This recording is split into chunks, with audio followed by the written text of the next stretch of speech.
Jail वापसी पक्की।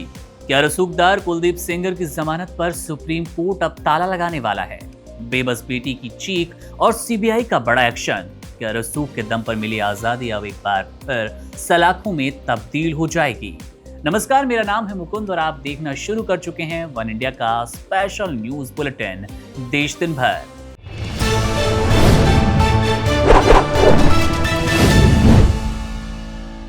मुझे इस चीज में खुशी नहीं है, मुझे राहत नहीं है। उन्होंने मेरे बड़े पापा को मारा था, फिर मेरे पापा को मारा, फिर मेरी बहन के साथ ये कांड हुआ। वो बाहर तो आ गए हैं लेकिन हम लोगों के ऊपर खतरा मंडरा रहा है। जेल वापसी पक्की है। क्या रसूखदार पूर्व विधायक कुलदीप सिंह सेंगर की जमानत पर अब सुप्रीम कोर्ट ताला लगा देगा? उन्नाव की उस बेबस बेटी के साथ हुए जुल्म की दास्तां एक बार फिर से दिल्ली की सड़कों से लेकर देश की सबसे बड़ी अदालत तक गूंज रही है। दिल्ली हाई कोर्ट ने जब सेंगर की उम्र कैद की सजा को सस्पेंड कर उसे जमानत देने का आदेश सुनाया तो लगा कि इंसाफ की उम्मीदों पर तुषारपात हो गया। लेकिन अब केंद्रीय जांच ब्यूरो यानी कि सीबीआई ने मोर्चा संभाल लिया। सीबीआई ने साफ किया कि वो सेंगर को इतनी आसानी से बाहर नहीं आने देंगे और हाई कोर्ट के इस फैसले के खिलाफ सुप्रीम कोर्ट में स्पेशल लीव पिटीशन दायर करने का भी फैसला लिया गया। सीबीआई के प्रवक्ता ने स्पष्ट किया कि वे इस मामले में जल्द से जल्द शीर्ष अदालत का दरवाजा खटखटाने वाले हैं ताकि अपराधी को दी गई राहत पर तुरंत रोक लगाई जाए। दिल्ली हाई कोर्ट का तर्क है कि सेंगर 7 साल से ज्यादा वक्त जेल में बिता चुका है और उसकी अपील लंबित है, इसलिए उसे 15 लाख के मुचलके पर रिहा किया जा सकता है। लेकिन क्या एक मासूम की जिंदगी और उसके परिवार की तबाही की कीमत सिर्फ 7 साल की जेल है? जैसे ही जमानत की खबर आई, पीड़ित लड़की और उसकी मां का दर्द दिल्ली की सड़कों पर आंसुओं के साथ बह निकला। पीड़िता ने इस आदेश को अपने परिवार के लिए काल करार दिया और इसके साथ एक और गंभीर आरोप लगाया। पीड़ित पक्ष का आरोप है कि योगी सरकार अपने चुनावी फायदे यानी कि चुनाव 2027 उत्तर प्रदेश में इस बड़े चुनाव में फायदा पाने के लिए इस तरह की रिहाई करती नजर आ रही है और कुलदीप सेंगर को बाहर निकाला गया है, उनको कहीं ना कहीं राहत दी गई। अब सीधे तौर पर पीड़ित पक्ष ने इसको अपने लिए काल करार दिया और हाईकोर्ट के बाहर विरोध प्रदर्शन भी तेज किया। विडंबना देखिए, न्याय मांग रही बेटी को दिल्ली पुलिस ने जबरन वहां से हटा दिया, जिसने इस मामले को और भी संवेदनशील बनाया। कांग्रेस नेता राहुल गांधी और सोनिया गांधी ने पीड़िता से मुलाकात की और उसे हर संभव कानूनी मदद देने का भरोसा दिया। राहुल गांधी ने दो टूक शब्दों में कहा कि एक अपराधी को जमानत मिलना शर्मनाक है और ये एक मृत समाज की ओर इशारा करता है। साल 2017 में शुरू हुई ये लड़ाई सिर्फ एक नाबालिग लड़की की अस्मिता का सवाल नहीं बल्कि सत्ता और रसूख के खिलाफ एक आम इंसान के संघर्ष की कहानी है। 2019 में जब 30 हजारी कोर्ट ने सेंगर को मृत्यु तक जेल की सजा सुना दी थी तब लगा कि न्याय की जीत हुई, मगर आज कानूनी बारीकियों के बीच न्याय का गला घोटने की पूरी कोशिश की जा रही है। कोशिशें साफ तौर पर नजर आ रही है। सीबीआई की सुप्रीम कोर्ट में अपील अब इस केस का भविष्य तय करने वाली है। क्या देश की सबसे बड़ी अदालत उस बेटी के आंसू पोंछ पाएगी जिसने अपना पिता और अपना सुकून सब कुछ इस लंबी लड़ाई में खो दिया? पूरा देश अब सुप्रीम कोर्ट के फैसले का इंतजार कर रहा है ताकि ये साबित हो पाए कि कानून की नजर में बाहुबली का रसूख नहीं बल्कि इंसाफ की कीमत सबसे ऊपर है। कि जिसका महाराष्ट्र कई दिनों से इंतजार कर रहा था, शिवसेना और महाराष्ट्र नवनिर्माण सेना का गठबंधन हो गया है, ये आज हम आपको घोषित कर रहे हैं। ये कुर्सी का किस्सा है, ये सत्ता का किस्सा है, ये वोट का लालच, वोट की नीति है, ये नोट की नीति है। हाइप तो ऐसे क्रिएट की जा रही है मानो रशिया और यूक्रेन ही साथ में आ गया और ज़ेलेंस्की और पुतिन बात कर रहे हैं। इस प्रकार की हाइप, दो पार्टियां जो अपना अस्तित्व खोज रही है, जिन्होंने अपना अस्तित्व गंवा दिया है। 20 साल की रंजिश खत्म। क्या उद्धव राज का ये महामिलन बीजेपी और एकनाथ शिंदे के विजय रथ को रोक पाएगा? ब्रांड ठाकरे की वापसी या वजूद बचाने की आखिरी कोशिश? क्या ठाकरे भाइयों की एकजुटता मुंबई की सत्ता का समीकरण पलट देगी? मुंबई की राजनीति में वो कुछ हो गया जिसकी कल्पना किसी ने अपने सपने में ना की होगी। 20 साल की दुश्मनी खत्म, रंजिशे दफन और महाराष्ट्र की सड़कों पर सिर्फ एक ही नारा गूंज रहा है, ब्रांड ठाकरे। शिवाजी पार्क की उस मिट्टी को साक्षी मानकर उद्धव राज ठाकरे ने वो फैसला कर लिया जिसने पूरे देश की सियासत में भूकंप ला दिया। शिवसेना, यूबीटी और मन से अब बीएमसी चुनाव एक साथ मिलकर लड़ेंगे। क्या ये वाकई दो भाइयों का महामिलन है या फिर बीजेपी और एकनाथ शिंदे के बढ़ते विजय रथ को रोकने के लिए पैदा हुआ एक वजूद का डर? उद्धव ठाकरे ने साफ शब्दों में चेतावनी दी कि बटेंगे तो बिखरेंगे, और यही वो डर है जिसने ठाकरे ब्रदर्स को एक मंच पर लाकर खड़ा कर दिया। लेकिन इस बड़े सियासी ऐलान पर अब एनडीए और बीजेपी का जो रिएक्शन आया, उन्होंने जो प्रतिक्रिया दी, उसने इस लड़ाई को और भी ज्यादा निजी और तीखा बना दिया। बीजेपी प्रवक्ता शहजाद पूनावाला ने इस गठबंधन की धज्जियां उड़ाते हुए इसे अवसरवाद और मजबूरी का मिलन करार दिया। एनडीए खेमे का कहना है कि ये कोई भाइयों का प्रेम नहीं, बल्कि चुनाव में मिल रही लगातार हार से उपजा वो खौफ है, जिससे ये लोग एक साथ आए, हाथ मिलाने पर मजबूर हो गए। बीजेपी का मानना यह भी है कि यह गठबंधन सिद्धांतों या जनहित के लिए नहीं, बल्कि केवल सत्ता की लालच और तिजोरी पर कब्जा बनाए रखने के लिए किया गया। पूनावाला ने तंज कसते हुए कहा कि महायुति की बढ़ती ताकत से घबराकर उद्धव और राज ने सरेंडर कर दिया, लेकिन मुंबई की जनता इसे दिखावे के गठबंधन का सच अच्छी तरह से जान रही है। अब सवाल ये कि आखिर बीएमसी के लिए इतनी बड़ी बिसात क्यों बिछाई गई? जवाब है 74,000 करोड़ रुपए और वो भारी भरकम बजट जो कई राज्यों के संयुक्त बजट से बड़ा है। बीएमसी एशिया की सबसे अमीर नगर निगम है और इस पर कब्जा करने का मतलब है पूरे महाराष्ट्र की सत्ता की चाबी अपने पास रखना। पिछले 3 दशकों से यहाँ ठाकरे परिवार का राज रहा, लेकिन शिवसेना में हुई टूट के बाद उद्धव ने अब अपनी साख बचाने के लिए आखिरी जंग को गठबंधन के रूप में बनाने की पेश करने की कोशिश की। अब तक राज और उद्धव के अलग अलग लड़ने से मराठी वोट बढ़ जाते थे, जिसका सीधा फायदा बीजेपी को मिलता, लेकिन अब राज ठाकरे की आक्रामकता और उद्धव की सहानुभूति अगर एक हो गई तो दादर जैसे इलाकों में महायुति का गणित पूरी तरह से बिगड़ता नजर आएगा। राज ठाकरे ने तो यहाँ तक दावा कर दिया कि मुंबई का अगला मेयर उनका ही होगा, पसंद होगी मराठी मानुष। 15 जनवरी को होने वाला मतदान ये तय करेगा कि क्या ठाकरे ब्रदर्स की एकजुटता बीजेपी के क्लीन स्वीप के सपने को तोड़ देगी। 16 जनवरी को जब नतीजे आएंगे तब साफ हो जाएगा कि मुंबई की सड़कों पर फिर से ब्रांड ठाकरे दहाड़ेगा या फिर भगवा लहर इस पुराने किले को हमेशा के लिए फतह कर लेगी।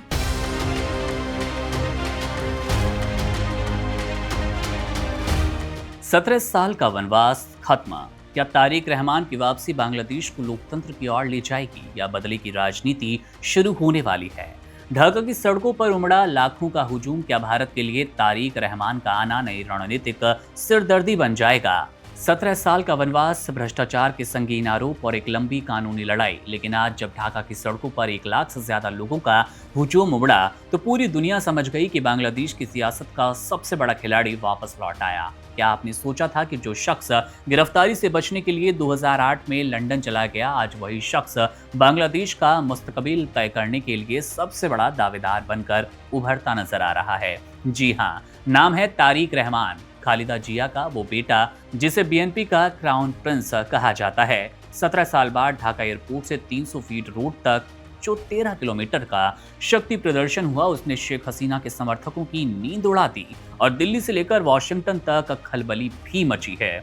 लेकिन सवाल ये कि आखिर तारिक रहमान कौन है और उनके आने से क्या क्या बदल जाएगा? तारिक रहमान बांग्लादेश की पूर्व प्रधानमंत्री खालिदा जिया और पूर्व राष्ट्रपति जियाउर रहमान के बेटे हैं। शेख हसीना के शासनकाल में उन पर भ्रष्टाचार और हत्या की साजिश रचने जैसे दर्जनों मामले दर्ज हुए, जिसके बाद वो निर्वासन में चले गए। लेकिन आज माहौल बदल चुका है, हसीना देश छोड़कर जा चुकी हैं और तारिक अब किंग मेकर नहीं बल्कि सीधे किंग बनने की तैयारी में है। अगले साल 12 फरवरी को होने वाले आम चुनाव में तारिक रहमान का प्रधानमंत्री बनना लगभग तय माना जा रहा है। उनके आते ही बांग्लादेश की पूरी प्रशासनिक और राजनीतिक व्यवस्था में बड़े बदलावों की आहट भी सुनाई देने लगी।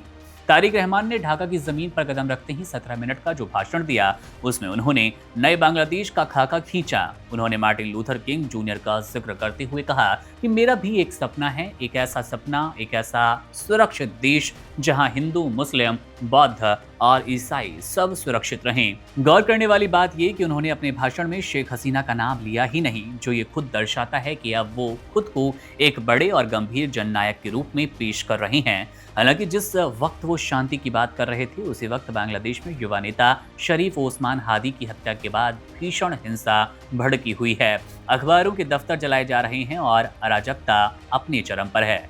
भारत के लिए तारिक रहमान की वापसी सबसे बड़ी चिंता का विषय है। इतिहास भी गवाह है कि जब जब खालिदा जिया और तारिक रहमान सत्ता में लौटे, बांग्लादेश का झुकाव पाकिस्तान और चीन की तरफ बढ़ता गया। भारत के पूर्वोत्तर राज्य में उग्रवाद को बढ़ावा देने वाले समूहों को तारिक के दौर में संरक्षण मिलने के आरोप लगते रहे। ऐसे में अगर तारिक रहमान सत्ता संभालते हैं तो भारत के लिए सीमा सुरक्षा और रणनीतिक संतुलन साधना एक बड़ी चुनौती होगा। क्या तारिक अपने पुराने अक्स को बदलकर भारत के साथ दोस्ती का नया हाथ बढ़ाएंगे, या फिर बांग्लादेश को एक बार फिर भारत विरोधी गतिविधियों का केंद्र बनना पड़ेगा? तारिक की वापसी एक ऐसे वक्त में हुई जब उनकी मां खालिदा जिया अस्पताल में जिंदगी और मौत की जंग लड़ रही हैं। वो सीधे अपनी मां से मिलने पहुंचे, लेकिन उनकी नजरें ढाका की उस गद्दी पर टिकी है जो कि 17 साल से उनसे दूर थी। बांग्लादेश में पैदा हुआ ये राजनीतिक शून्य क्या तारिक रहमान भर पाएंगे? क्या उनके आने से सड़कों पर हो रही हिंसा थम जाएगी, या फिर बदले की राजनीति का एक नया दौर शुरू होने वाला है? 17 साल बाद लौटा ये पावरफुल नेता बांग्लादेश को लोकतंत्र की ओर ले जाएगा, या फिर एक कट्टरपंथी युग की शुरुआत करेगा? अब ये तो आने वाला वक्त बताएगा। आप लोग गाजा पट्टी में होने वाले किसी भी उस पर आंसू बहाते हैं, लेकिन आपकी जवान से एक शब्द नहीं निकल रहा है, क्योंकि एक दलित नौजवान मारा गया बांग्लादेश में, और उस नौजवान के मरने पर आपकी जवानी सिल चुकी है। क्या हिंदुओं का खून पानी है? योगी की इस एक दहाड़ ने गजा पर रोने वाले और बांग्लादेश पर चुप रहने वाले विपक्ष को बेनकाब कर दिया। घुसपैठियों को गले पकड़कर बाहर निकाला जाएगा। योगी ने साफ कर दिया कि यूपी में अब गद्दारों और उनके आकाओं की कोई जगह नहीं है, उनकी खैर नहीं है। आज पूरे देश में मुख्यमंत्री योगी आदित्यनाथ की उस दहाड़ की खूब चर्चा है जिसने विपक्ष के दोहरे चरित्र को बेनकाब कर दिया। क्या आपने कभी सोचा कि गाजा में बम धमाकों पर कैंडल मार्च निकालने वाले नेता बांग्लादेश में सरेआम एक दलित हिंदू युवक की हत्या पर चुप क्यों हैं? योगी ने आज सदन के बीच गरजते हुए पूछा कि हिंदुओं का खून पानी है क्या? उन्होंने साफ शब्दों में चेतावनी दी कि यहाँ भजन कीर्तन करने वो नहीं आए, उसके लिए उनके पास उनका मठ है। यहाँ वो व्यवस्था सुधारने आए हैं, सुधार देंगे और उन लोगों का हिसाब करेंगे जो हमारे ही होकर, हमारे देश में रहकर हमारे खिलाफ साजिश रचते हैं। जरा सुनिए योगी आदित्यनाथ क्या कुछ बता रहे हैं। देखो, बांग्लादेश में एक दलित नौजवान को कैसे जला दिया गया।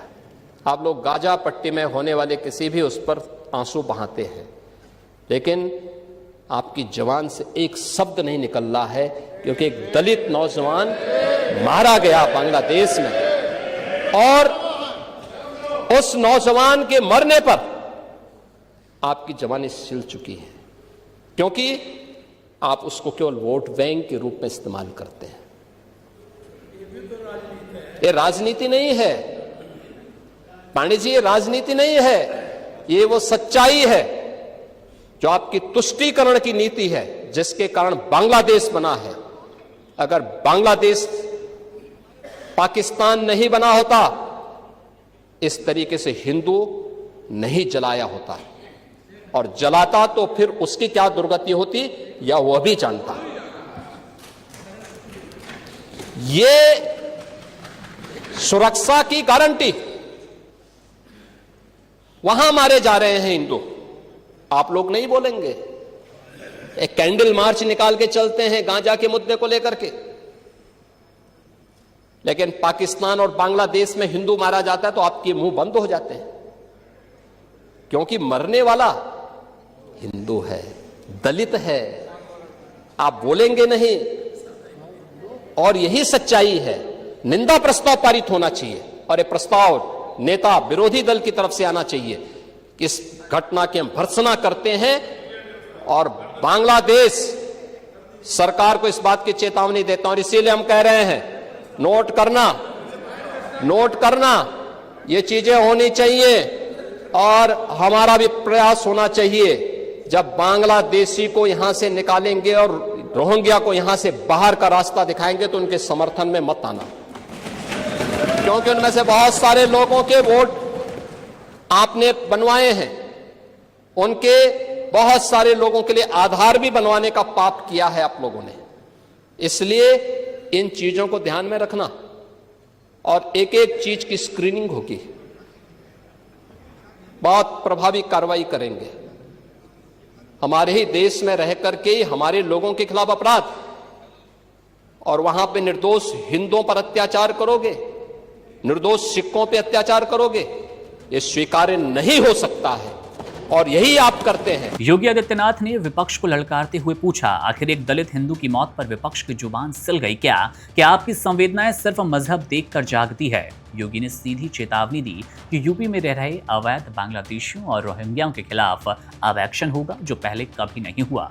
उन्होंने विपक्ष को सचेत किया कि जब इन घुसपैठियों को गले पकड़कर बाहर निकाला जाएगा तो उनके बचाव में उतरना मत, क्योंकि आप ही वो लोग हैं जिन्होंने वोट के लालच में इन गद्दारों के फर्जी वोटर आईडी कार्ड बनवाए। योगी का ये रौद्र रूप ये भी साफ करता है कि अब तुष्टीकरण की राजनीति का अंत निश्चित है। अपराधियों और माफियाओं का राम नाम सत्य करने वाली सरकार ने साफ कर दिया, जो भारत का अन्न खाकर सरहद पार वफादारी निभाएंगे, उनका काल अब उनके द्वार पर खड़ा है। योगी की ये दहाड़ उन लोगों के लिए आखिरी चेतावनी है जो हिंदुओं के कत्लेआम पर खामोश रहकर कट्टरपंथियों को अपना दामाद बनाकर पालते पोसते हैं। अब जनता को तय करना है कि वो विकास के साथ है या उन घुसपैठियों के समर्थकों के साथ। अरावली पर अब कोई हथौड़ा नहीं चलेगा। क्या सरकार का ये कड़ा फैसला खनन माफियाओं के अवैध साम्राज्य को हमेशा के लिए खत्म कर देगा? रेगिस्तान को रोकने वाली कुदरती ढाल अब महफूज होगी? क्या ये ऐतिहासिक रोक अरावली को पत्थरों की खान बनने से बचा पाएगा? अरावली की पहाड़ियों पर अब कोई हथौड़ा नहीं चलेगा, कोई डायनामाइट नहीं फटेगा। केंद्र सरकार ने एक ऐसा ऐतिहासिक और कड़ा फैसला लिया जिसने खनन माफियाओं के सिंडिकेट में हड़कंप मचा दिया। अरावली, जो कि सदियों से रेगिस्तान की तपती धूल को रोकने वाली ढाल रही, अब खुद को बचाने के लिए सरकारी सुरक्षा चक्र में पूरी तरह से घिर गई। केंद्रीय पर्यावरण मंत्रालय ने साफ कर दिया कि इस बेहद संवेदनशील पर्वत श्रृंखला में अब किसी भी नई माइनिंग को मंजूरी नहीं दी जाएगी। ये महज एक प्रशासनिक निर्देश नहीं, बल्कि अरावली के वजूद को बचाने के लिए सरकार का बड़ा फैसला है। वो बड़ा कदम है जिसकी सबसे ज्यादा जरूरत थी, जिसका पर्यावरणविद लंबे वक्त से इंतजार भी कर रहे थे। दिल्ली से लेकर गुजरात तक फैली इस पूरी पर्वत श्रृंखला में अब एक अखंड जियोलॉजिकल रिज के रूप में संरक्षित कार्य शुरू होगा। इसके प्राकृतिक स्वरूप से कोई और खिलवाड़ ना हो पाए, इस बात का विशेष ध्यान रखा जाना है। इस फैसले का सबसे असरदार हिस्सा यह है कि सरकार अब केवल पुराने प्रतिबंधों पर निर्भर नहीं है, बल्कि वो प्रोटेक्टेड जोन और एक ऐसा दायरा बनाएगी, एक ऐसा दायरा बढ़ाएगी जिसकी जरूरत इस अरावली श्रृंखला को है। Indian council of forest research and education यानी कि ICFRE को ये बड़ी जिम्मेदारी सौंप दी गई कि वो पूरे अरावली क्षेत्र का गहन वैज्ञानिक अध्ययन करे और उन इलाकों की पहचान करे जहां खनन पर तत्काल पाबंदी लगानी जरूरी है और तुरंत ये एक्शन ले लिया जाए। ये पूरी प्रक्रिया अब science based sustainable mining management plan के तहत आगे बढ़ने वाली है। अब इसका सीधा सा मतलब है कि अब रसूख के दम पर पहाड़ खोदे नहीं जाएंगे, बल्कि जमीन की इकोलॉजिकल केयरिंग कैपेसिटी को देखकर ही भविष्य तय होने वाला है। सरकार अपने इस प्लान को आम जनता के सामने भी रखेगी ताकि इसमें पूरी पारदर्शिता बनी रहे।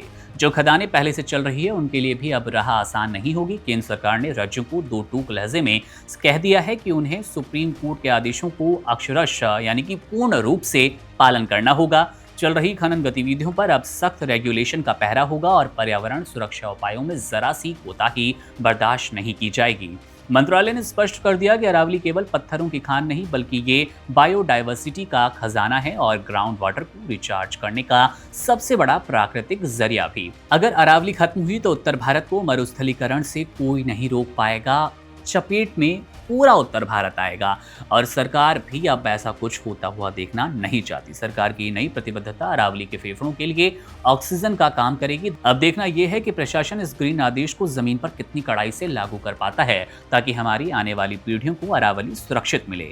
अरावली को बचाने की ये मुहिम अब एक निर्णायक मोड़ पर आकर खड़ी हो गई है, जहां पर सरकार का ये फैसला कि अतिरिक्त कोई अब इस तरह की माइनिंग खनन नहीं होगा, अपने आप में उस फैसले, उस अफवाह की और एक अच्छी नॉलेज ट्रांसफर करता है, एक अच्छी अपडेट देता है। जो लगातार ये कह रहा था, ये कह रही थी अफवाहें कि अब अरावली का भविष्य, अरावली की जिंदगी संकट में, यानी कि अरावली में अभी कोई खनन नहीं होगा। पूरी इसकी जांच की जानी है, साइंटिफिक तरीके से वैज्ञानिक जांचेंगे कि कौन सी जमीन खोदनी है, कौन से पहाड़ काटने हैं और किसे संरक्षित जोन में बनाना है। बहरहाल मामले पर आपकी क्या राय है? इन खबरों के विश्लेषण पर आपको अगर कुछ कहना है तो कमेंट बॉक्स आपके लिए, हमारे लिए कुछ बेहतर सुधार अगर आप चाहते हैं तो वो भी कमेंट बॉक्स में जरूर लिखिएगा। मेरा नाम है मुकुंद, आप बने रहिए वन इंडिया के साथ। शुक्रिया। Subscribe to One India and never miss an update. Download the One India app now.